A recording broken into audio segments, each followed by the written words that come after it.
Donald Trump is trying to pull off maybe a genius move to give himself $5 billion basically from nothing. Maybe not $5 billion, but at least a few $1 billion, all for a company that has never made a profit. And he might actually need some of that money since he has to pay $175 million in a civil fraud case in New York. And he should consider himself lucky because this bond is down from the original price of $400 million.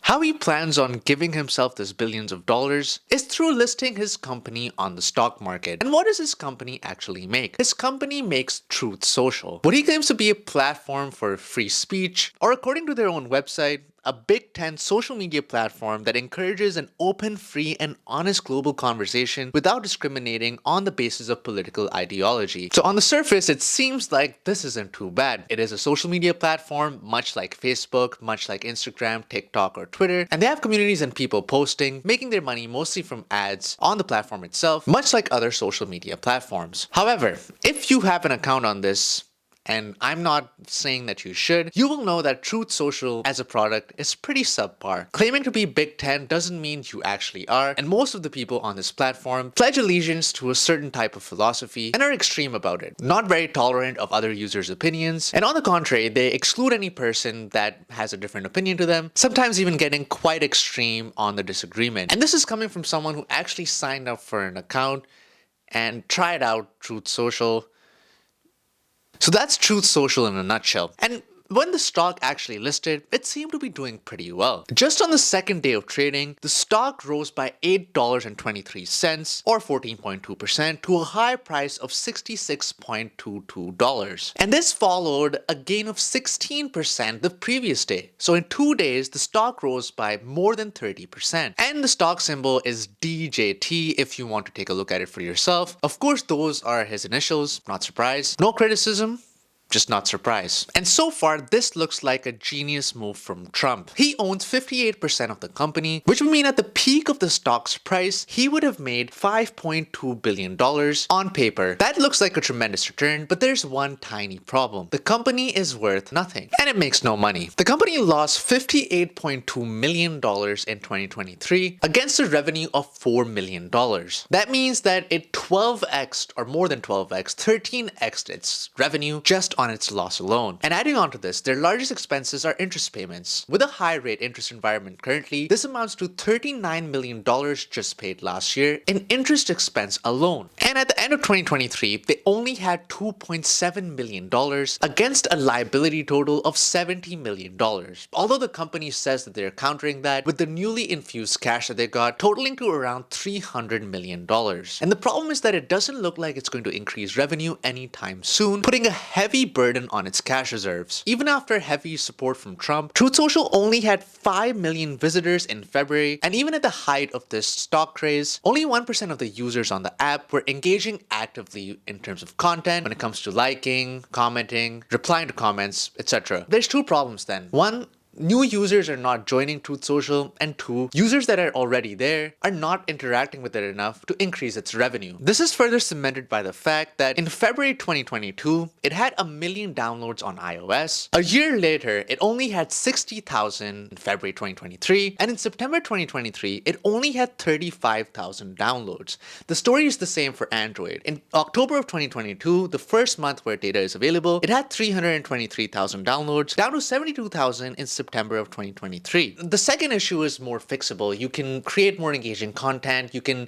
invest in features that increase engagement. There's tons of things that you can do with the technology itself, the features that you provide. But the first one is going to be a much bigger problem. This app is built on the Trump brand. As we all know, the brand implies certain things that a lot of people find and a lot of people might not like that brand for a multitude of valid reasons. According to research, the two main political leanings in the United States and a large part of people's identities in the country are being a Democrat or being a Republican. According to research, 80% of Democrats said that they would never use this platform, and 45% of Republicans said that they would never use this platform as well. Even with his target base, he is missing out on 50% of the total population. This severely limits how many people are going to try out the platform in terms and also limiting how much revenue the platform can actually generate, especially because this doesn't help with network effects. You and I use Facebook, Instagram, Reddit, TikTok, whatever it is, because our friends are on it, or the content that we want to see, the content creators we like, post on that platform. You're not going to be on social media that has nobody, because that's not going to be a very positive experience for you, and you're not going to get much out of it. And Truth Social already faces stiff competition from websites like Reddit, Facebook, Instagram, and TikTok, which already have communities centered around right-leaning voters, with influencers on platforms like YouTube and TikTok attracting millions of views every month and getting paid quite handsomely for it. So it is going to struggle getting revenue, but the market is not always rational, especially with Trump backing it fully, already claiming to the media that it is doing very well. Truth Social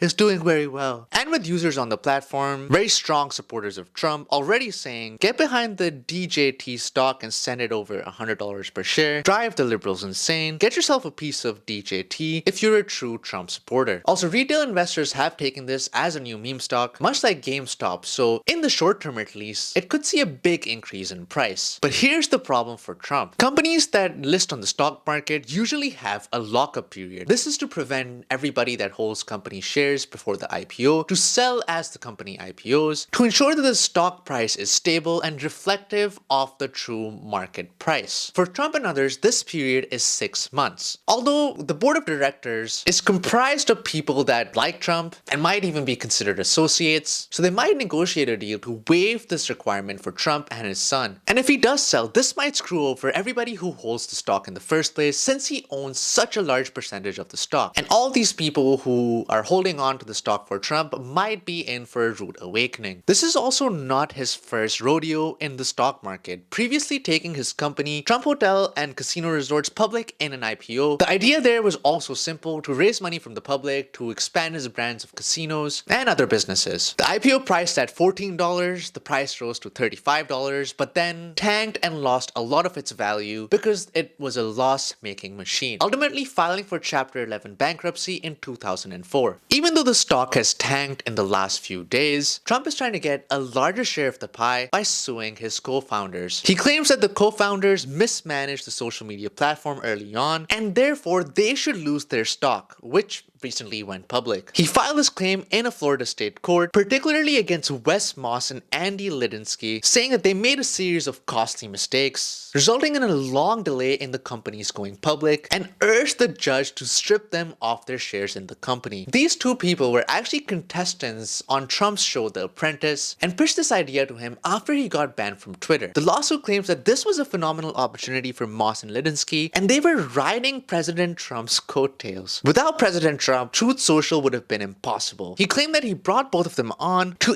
find a special purpose acquisition company that could take the company public and also fuel it with cash. He claims that they failed at both of these. Moss and Lidinsky did not respond immediately for comment, but they did sue Trump in court in February, alleging that he was trying to dilute their shares in an attempt to get back at them, particularly by increasing the number of authorized shares in the company from 120 million to 1 billion. By increasing the authorized shares in a company, each share is worth less when it comes to the voting power the individual possesses. And with both of these guys having less voting power, they would not be able to influence the decisions made in the company, giving Trump an upper hand when it comes to deciding what the future of the company is. If he wins this lawsuit, which